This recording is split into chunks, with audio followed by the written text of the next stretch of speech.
আজকে আমি দেখাবো ডেসিমাল থেকে কিভাবে বাইনারি করা যায় ক্যালকুলেটরের মাধ্যমে। আমার অনেক ফ্রেন্ডস আছে যারা এমসিকিউ আসে ডেসিমাল থেকে বাইনারি রূপান্তরিত করতে হয়, কিন্তু তারা রাফ খাতায় অঙ্ক করে আনসারটা বের করে সঠিক আনসারটি উত্তরটি দেয়। কিন্তু আমি বলবো না, আপনি 10 সেকেন্ডে আপনি ক্যালকুলেটরের মাধ্যমে ডেসিমাল থেকে আপনারা বাইনারিতে রূপান্তরিত করতে পারবে। এখন দেখেন, এখানে আছে ডেসিমাল 420, ডেসিমাল থেকে আমি বাইনারিতে রূপান্তরিত করব। এখন বাইনারিতে রূপান্তরিত করতে হলে বাইনারি এই আনসারটা বের করতে হলে দেখো মাত্র 10 সেকেন্ড ক্যালকুলেটরের মাধ্যমে বের করা যায়। প্রথমে আপনি মোড সেটআপে মারবেন, মোড সেটআপে মারবো, কম্প আছে, তারপর কমপ্লেক্স আছে, স্টার্ট আছে, তারপর 4 নম্বর আছে বেইজ এন, তারপর আপনি 4 নম্বরে বেইজ এন মারতে হবে, 4 নম্বর মারতে হবে। তাহলে আমি 4 নম্বর মারার পরে এই যে ডেসিমাল চলে আসছে। এখন যদি আমি এই যে ডেসিমালের অপশন, ডেসিমালের বাটনে ক্লিক করলে ডেসিমাল আসবে, হেক্সাডেসিমাল বাটনে ক্লিক করলে হেক্সাডেসিমাল চলে আসবে, অক্টাল বাইনারি বাটনে ক্লিক করলে বাইনারি চলে আসবে, অক্টাল বাটনে ক্লিক করলে অক্টাল চলে আসবে।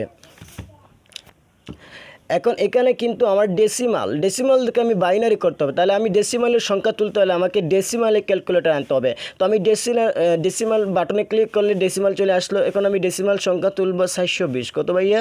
420। তো 420 তোলার পরে তোমার কাজ শেষ না। এখন যদি আপনি বাইনারি বাটনে ক্লিক করেন তাহলে আনসারটা বের হবে না, ভুল বের হবে। তাহলে আপনারা কী করতে হবে? এই সমান বাটনে ক্লিক করতে হবে। এই যে সমান বাটনে ক্লিক করলাম, ডেসিমাল 420 হয়েছে। এখন আমি বাইনারিতে রূপান্তরিত করবো, আমি বাইনারি বাটনে ক্লিক করব। এই যে আমি বাইনারি বাটনে ক্লিক করলাম, এই যে চলে আসলো 1101001000।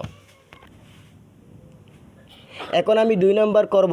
দেখো 2 নম্বরে বলছে 32, কি 32 ডেসিমাল সমান বাইনারিতে রূপান্তরিত করব। এখন আমি ডেসিমালের সংখ্যা ক্যালকুলেটারে তুলতে হলে আমাকে ডেসিমালে আগে ক্যালকুলেটার আনতে হবে। তো আমি ডেসিমাল বাটনে ক্লিক করলে এই যে ডেসিমাল চলে আসছে। এখন আমি 32 তুলব, ঠিক আছে? 32 তোলার পর এখন কাজ কি? এখন সমান বাটনে ক্লিক করা। এখন আমি সমান বাটনে ক্লিক করলাম, এই যে ডেসিমাল 32 হয়ে গেল। এখন আমি বাইনারিতে রূপান্তরিত করব। এখন আমি বাইনারি বাটনে ক্লিক করব, এই যে বাইনারি বাটন ক্লিক করা, এই যে আনসার চলে আসছে ভাই 100000। এই আনসারটি এখানে লিখে দাও। আমি লিখে দিলাম। তারপর দেখো 3 নম্বর বলছে 46 দশমিক সমান আমি বাইনারিতে রূপান্তরিত করব। কি করব ভাইয়া? বাইনারিতে রূপান্তরিত করব।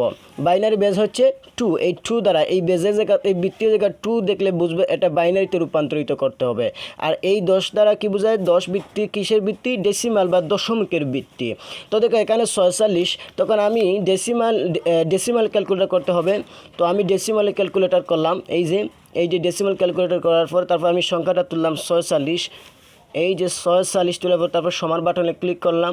ক্লিক করার পর তারপর এখন আমি কী করতে হবে? বাইনারিতে রূপান্তরিত করতে হবে। তাহলে আমি বাইনারি বাটনে ক্লিক করব, এই যে চলে আসছে 101110। এটাই হচ্ছে তোমার আনসার। তারপর 4 নম্বর বলছে 762 ডেসিমেল আমি বাইনারিতে রূপান্তরিত করবো। তাহলে আমি আগে ডেসিমেলে আনতে হবে। আমার প্রথম কাজ হচ্ছে আমি ডেসিমেলে আনতে হবে। তো ডেসিমেল আনার পরে 762, আমি 762 তুললাম। এই যে 762 তোলার পরে আমাকে সমান বাটনে ক্লিক করতে হবে। এই যে আমি সমান বাটনে ক্লিক করলাম। এখন আমাকে বাইনারিতে রূপান্তরিত করতে হবে, তাই না? তাহলে আমি বাইনারি বাটনে ক্লিক করলাম, এই যে বাইনারি মান চলে আসছে 1011111010। এইটি হচ্ছে তোমাদের। তারপর 5 নম্বর বলছে 740। এখন 740 ডেসিমাল থেকে বাইনারি রূপান্তরিত করলে আনসারটা কী হবে ভাইয়া? তাড়াতাড়ি আমার কমেন্টে জানান। এই যে প্রথম কাজ হচ্ছে ডেসিমালে আনতে হবে ক্যালকুলেটর, তারপর হচ্ছে সংখ্যাটি তুলবে, তারপর সমান বাটন ক্লিক করবে, তারপর বাইনারিতে ক্লিক করবে। তো আনসারটি যে চলে আসবে আমার কমেন্টে তাড়াতাড়ি আপনারা জানান। অবশ্যই আমি ডেসিমাল থেকে বাইনারি কীভাবে রূপান্তরিত করতে হয় এটা আজকে আপনাদেরকে দেখাইলাম।